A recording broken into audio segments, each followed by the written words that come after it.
Hi guys, and welcome back to my channel. So today we're just gonna do a bit of a chit chat. This is my 7-week postpartum progress. I've had my son now for 7 weeks, and I'm just gonna tell you guys how it has been.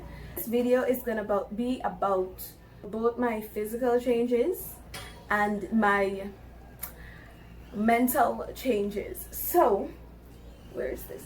But while I do that, I just can't sit down and talk, like I'm just gonna fold up some clothes. Wow, what am I doing? I'm gonna fold some clothes so that there's something to be done.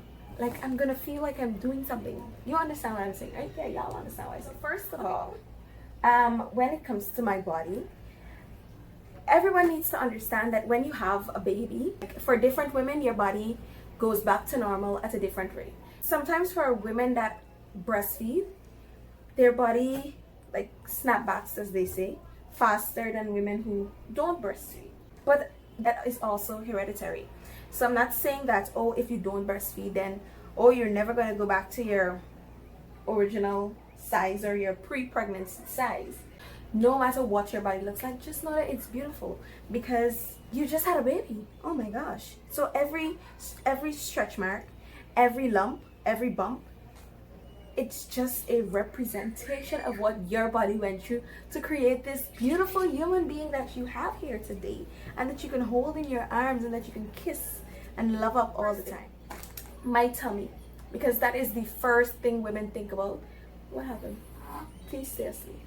So as soon as you have your baby, your tummy doesn't go back down flat. Of course not. Your first day postpartum, you're gonna still look like you're about 5-6 months pregnant. I'm going to post like a clip of what I look like when a couple of days after I had my baby. I still look very much pregnant, and that was fine because I'm like, I just made a baby, and I was expecting my body to take extremely long to go back to at least lose my tummy weight. So I was like, okay, whenever it goes down, it goes down. That wasn't bothering me because this is something I had prepared my mind for before even having my son. Because I know, and I want you, all you women who are pregnant, will become pregnant eventually, know that your body will undergo a very big change, and when you look in the mirror, you won't be able to recognize yourself. You're gonna feel like you're an alien in somebody else's body. But I just want you to take days when you feel bad, when you feel low, just stare at your body in a mirror in its full glory. But have your baby right there. Stare at your body, look at your baby. Look at your body, look at your baby. And just say to yourself, the love of my life, this beautiful creation, this is the reason why I look like this. So your tummy feels kind of very squishy. Like even though it looks high, it's just empty and it feels extremely squishy. Like sometimes I would just sit down and press it and squeeze it, and it just felt so jiggly. It's going to be uncomfortable to just see yourself with this high tummy, but knowing that there's no baby there because your baby is already out. But to feel comfortable, what you can do is wear like some high-waisted tights, because it just makes things feel a little bit more secure, because you won't have this feeling of everything just jiggling. Are you okay? Wear some high-waisted tights, but nothing that is extremely tight. Don't do that to yourself. Get some that they fit you perfectly. It's not tight, it's not small, it's not big, but they just fit you perfectly. And that'll really help to just hold things in place. All right, so we're gonna go into my breasts. We're gonna talk about breasts, the changes that my breasts have gone through. How many times am I gonna say breasts? If you guys want me to do a specific video on breastfeeding, just let me know, because it is a journey. Breastfeeding is interesting. Like I said in my what it's like to be pregnant video, I'm gonna link that down below if I remember. If I don't, please remind me. My breasts got big during my pregnancy, and that's normal because as I said that your breasts have to get large so that the baby can see it when they're nursing. It's like creating a big target. And they've gotten big. Not extremely big, because for my entire life I've always been 32B. Yeah, that's the smallest size, right? Yeah, I think that was it. And then whoops, I got pregnant, my breast got a little bit bigger, and now whoop, it's just slightly bigger than that. But it's all to facilitate the feeding of my child. So sometimes my breasts feel sore, and then or they feel numb. It's numb when he has just finished feeding. So I pull, he pulls, and when he's done, it's like I still feel him pulling. Like I don't even know what's going on anymore. My breasts just don't have any more feeling. Alright, so let's move on. Stretch marks. All the stretch marks I had before I got pregnant, and while I was pregnant, during pregnancy, they're still here. Where are they gonna go? Where are they gonna go? But I don't even mind. Like honestly, I don't even care about the stretch marks. I didn't get any stretch marks on my tummy. Oh, I forgot to say about my tummy. It's gotten dark, like really dark. Because you know, once you, it's like your body, your skin stretched to facilitate the growth of your baby. So now it goes all the way back down. It's just dark, extremely dark around this area. Let me see if I can show you guys. Like it's darker than the rest of my body. Yes? Okay, I'm coming. Yeah, so I'm not gonna be able to show y'all that right now. So I really don't care about my stretch marks, but you know what? Just to make them sound more positive, we're gonna call them tiger stripes from now on, because that sounds so fierce, you know, it sounds so fierce. So my tiger stripes really don't bother me. The only thing that I have noticed is that they have gone farther down my legs. So yeah, they're just branching out from the source, you know, roots, they branch out. Yeah, that's what's going on with my stretch marks. They're branching out. The next thing is my vagina. Another question that you always ask yourself as a woman is my vagina gonna go back down to its regular scheduled program after I have this baby? Then you have your baby and you're like, nah, no. You know, sometimes you have a big-headed baby. No matter the size of the baby, you're just like, no, never. It's not gonna go back to normal. I'm here to tell you, newsflash, it will go back to normal. And it'll be like nothing ever happened. He's just laughing. He's just watching me talking and smiling. But if you want to speed up the process, you got to do some exercises. And these are called Kegel exercises.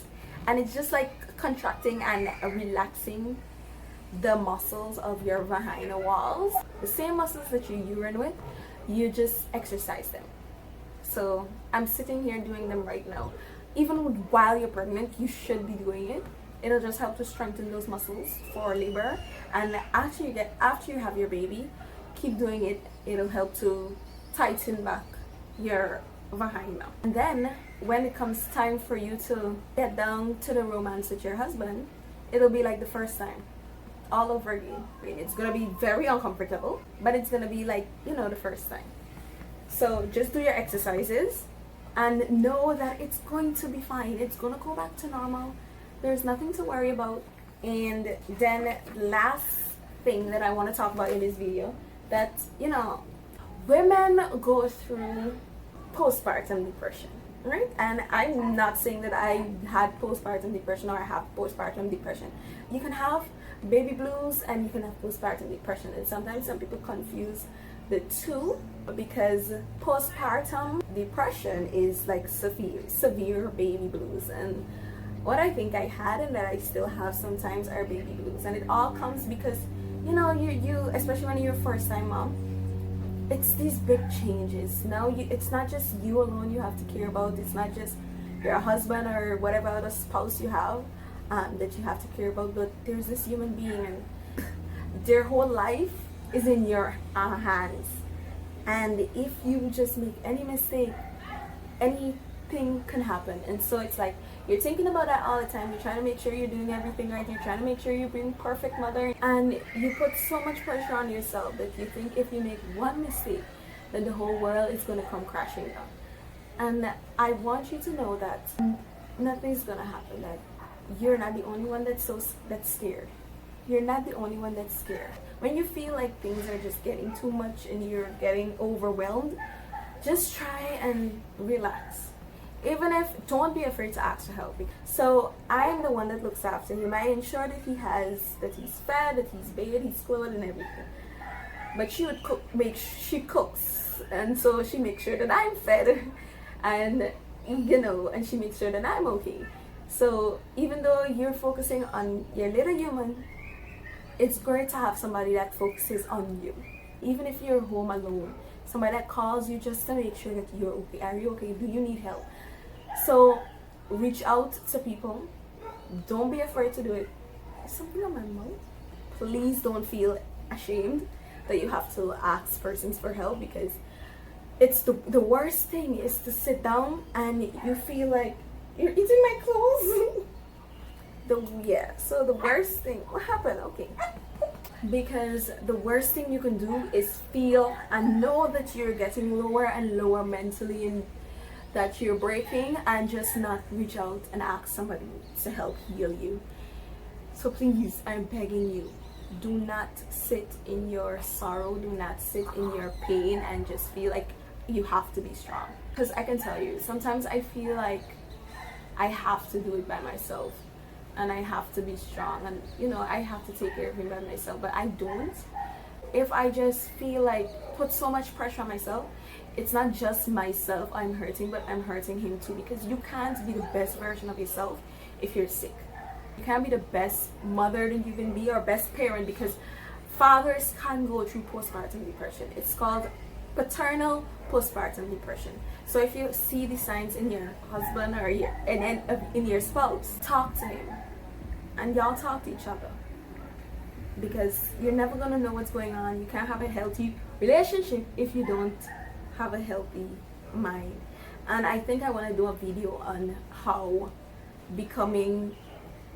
having a baby has affected our relationship, because it affects your relationship. So I think I want to do a video on that, but let me know if you guys want to see it, because I don't want to do a video if you guys don't want to see it. Okay?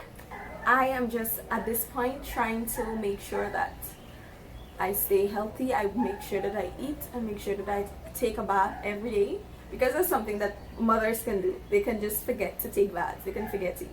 So, because some days I don't comb my hair. Nope, not a bit of it. But I thank the Lord for my mother. I thank the Lord that she's allowing me to be here for as long as I need to be. I'm trying every day to just prepare my mind for when I have to go and do this on my own. Well, not my own, but me and my husband.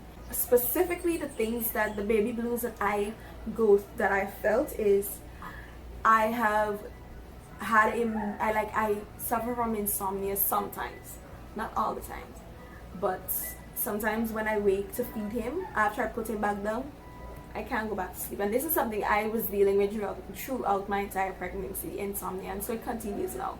And the next thing is that this is very, very scary for me to admit, because these are the things that make you feel like you're a bad mother.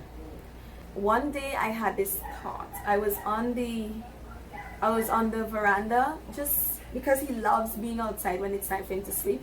And one night I was just holding him, and I don't know why, like I was just looking at him, and I looked over the veranda because I'm upstairs. I looked over, and the thought just came to me, like, if I dropped him, what would happen? And I felt so ashamed of myself. I was like, how could I even think something like that? Like, as fast as that thought came to me, that's as fast as it went.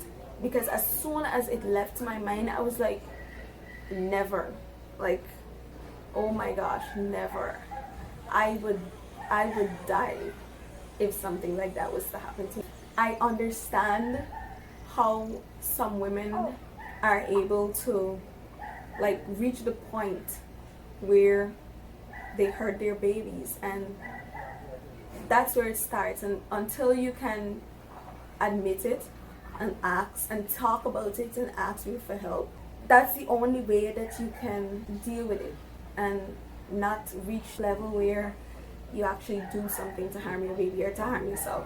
So that's why I'm really advocating for you guys. Like, if you feel scared and if you feel like you want to hurt yourself and if you feel like you want to hurt your baby, and even if you don't reach that level, but the moment that you start feeling overwhelmed, take some time. Like, there's nothing wrong with going and just leaving your baby with your mother or somebody that you know that you trust, just for, even if it's just for 30 minutes. Like, just step away from it.